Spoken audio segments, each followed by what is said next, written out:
ശ്രീ ജയകുമാർ മുന്നോക്ക വികസന കോർപ്പറേഷൻ ഡയറക്ടറും NCPയുടെ സ്റ്റേറ്റ് സെക്രട്ടറിയുമായിട്ടുള്ള ശ്രീ ജയകുമാർ അവരെ സ്വീകരിക്കുന്നു. അതോടൊപ്പം തന്നെ ശ്രീ പ്രണേഷ് രാജേന്ദ്രൻ, ചിറ്റൂരിലെ ജനകീയ നേതാവും നിരവധി കോൺഗ്രസ് നേതാക്കന്മാരോടൊപ്പം ഭാരതീയ ജനതാ പാർട്ടിയിലേക്ക് ഇന്ന് ജോയിൻ ചെയ്യുന്ന ശ്രീ പ്രണേഷ് രാജേന്ദ്രനെ ശ്രീ രാജീവ് ചന്ദ്രശേഖർ സ്വീകരിക്കുന്നു. അതുപോലെ തന്നെ ശ്രീമതി ആതിര അനിൽകുമാർ, ചെന്നിത്തല ജില്ലാ പഞ്ചായത്തിലെ സ്ഥാനാർത്ഥിയായിരുന്ന കോൺഗ്രസ് നേതാവ് ശ്രീമതി ആതിര അനിൽകുമാറിനെ സ്വീകരിക്കുന്നു. ശ്രീ പൊൽപ്പള്ളി പ്രകാശിനെ ഷോളണിയിച്ച് സ്വീകരിക്കുന്നതിനായി രാജുവേട്ടനെ ക്ഷണിക്കുന്നു. ശ്രീ സുനിൽ രാഘവപുരത്തെ ഷോളിട്ട് സ്വീകരിക്കുന്നതിനായിട്ട് സംസ്ഥാന അധ്യക്ഷനെ ക്ഷണിക്കുന്നു. ശ്രീ സേതു വേർക്കോലി അവരെ സ്വീകരിക്കുന്നതിനായിട്ട് ക്ഷണിക്കുന്നു. ശ്രീ വിനേഷ് കുറുപ്പ്, ശ്രീ ശിവകുമാർ തമ്പി,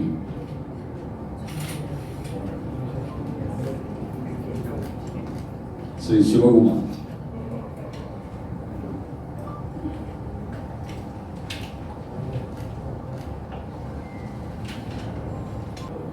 ഞാൻ 50 കൊല്ലം ഒരു പാർലമെന്റ് സ്ഥാനത്ത് ഒരു സ്ഥാനം ചോദിച്ചു വന്ന ഒരാളാണ്. ഞാൻ അതിൻ്റെ ഒരു മോഹം മൂത്തെന്ന് പറഞ്ഞ് പുറപ്പെട്ട ആളുമല്ല. ജീവിതത്തിൽ ഒത്തിരി തിക്താനുഭവങ്ങളുണ്ട്. കമ്മ്യൂണിസ്റ്റ് പാർട്ടിയിൽ നിന്ന് ഒത്തിരി മർദ്ദനങ്ങളും ഒത്തിരി പീഡനങ്ങളും ഒക്കെ ഈ അടുത്ത കാലത്ത് പലർക്കും അറിയാം. എൻ്റെ വീട് കയറി ആക്രമിച്ചിട്ടുണ്ട്, പലവട്ടം ആക്രമിച്ചിട്ടുണ്ട്. എൻ്റെ അച്ഛനെ, അമ്മയെ, സഹോദരങ്ങളെയൊക്കെ ആക്രമിച്ചിട്ടുണ്ട്. അതിന് നേതൃത്വം കൊടുത്തിരുന്നത് അന്നത്തെ CPM-ന്റെ ഏറ്റവും പ്രധാനപ്പെട്ട നേതാവായ അച്യുതാനന്ദന്റെ കീഴിലുള്ള ഇത് കാണുന്നത്. ജി സുധാകരൻ്റെ നേതൃത്വം ചെയ്തതാണ്.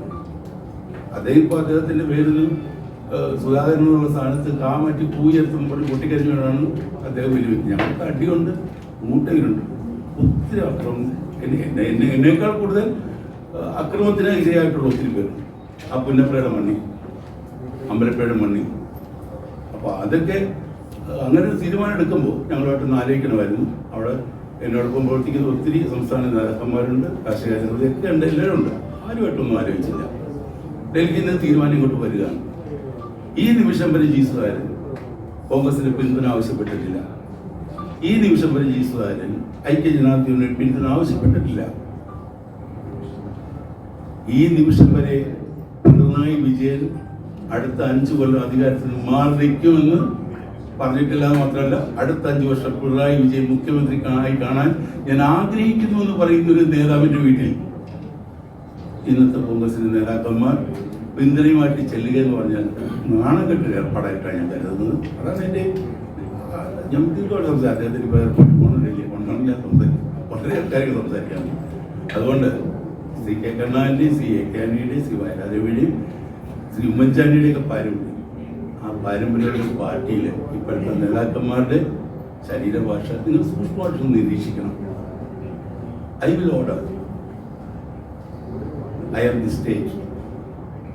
ആ ഒരു ആറ്റിറ്റ്യൂഡാണ് ഇപ്പോൾ ഉള്ളത്. അതൊക്കെ മാറ്റി വെച്ചിട്ട് കർണാടക ജീവിതവും CA ചരിത്രവും ജീവിച്ചിട്ടുണ്ട് വായിച്ചു നോക്കിക്കഴിഞ്ഞാൽ ഇപ്പം നടക്കുന്ന ഒരു പ്രതിസന്ധി നമുക്കൊന്ന് രക്ഷപ്പെടാൻ പറ്റും. എല്ലാവർക്കും നമസ്കാരം. ഞാൻ എറണാകുളം ജില്ലയിൽ നിന്നുള്ളതാണ്. NCPയുടെ സംസ്ഥാന സെക്രട്ടറി ആയിരുന്നു. കൂടാതെ സംസ്ഥാന മുന്നോക്ക സമുദായ ക്ഷേമ കോർപ്പറേഷൻ്റെ ഡയറക്ടറുമായിരുന്നു. ഇന്നു മുതൽ BJP-യിൽ ചേർന്ന് പ്രവർത്തിക്കാം എന്ന് തീരുമാനിച്ചത് ദേശീയ തലത്തിൽ ശ്രീ മോദിജിയുടെ നേതൃത്വം നടന്നുവരുന്ന നല്ല ഭരണത്തിൻ്റെയും കേരളത്തിൽ ഈ കഴിഞ്ഞ കുറച്ച് നാളുകൾ ആയിട്ട് നമ്മുടെ രാജീവ്ജി പോലെയുള്ള സംസ്ഥാന പ്രസിഡന്റ് വന്നതിന് ശേഷം കേരളത്തിൽ BJP-ക്ക് ഉണ്ടായ ഒരു മാറ്റം, എനിക്കൊരു സ്പെഷ്യലായിട്ടൊരു പ്രത്യേക ഒരു അട്രാക്ഷൻ. ഞാൻ ഒരു മുൻ സൈനികനാണ്, നാവികസേനയിൽ നിന്ന് വിരമിച്ച ഒരു ഉദ്യോഗസ്ഥനാണ്. അദ്ദേഹത്തിൻ്റെ കുടുംബവും എയർഫോഴ്സ് ബാക്ക്ഗ്രൗണ്ടിൽ നിന്നുള്ളതാണ്. അപ്പോൾ അതെല്ലാം കൂടുതൽ സ്വീകാര്യമായി. മറ്റ് കാര്യങ്ങളൊന്നുമില്ല. കേരളത്തിൻ്റെ വികസനത്തിനായി, നല്ലൊരു നാളേക്കായി, ഇനി മാറ്റം കൊണ്ടുവരാനായി ഞാനും BJP-ക്കൊപ്പം NDA-ക്കൊപ്പം ഇന്നു മുതൽ പ്രവർത്തിക്കാൻ തീരുമാനിച്ചു. എല്ലാവരുടെയും അനുഗ്രഹ ആശീർവാദം ഉണ്ടാവണമെന്ന് അഭ്യർത്ഥിക്കുന്നു. ശ്രീ പ്രണേഷ് രാജേന്ദ്രൻ.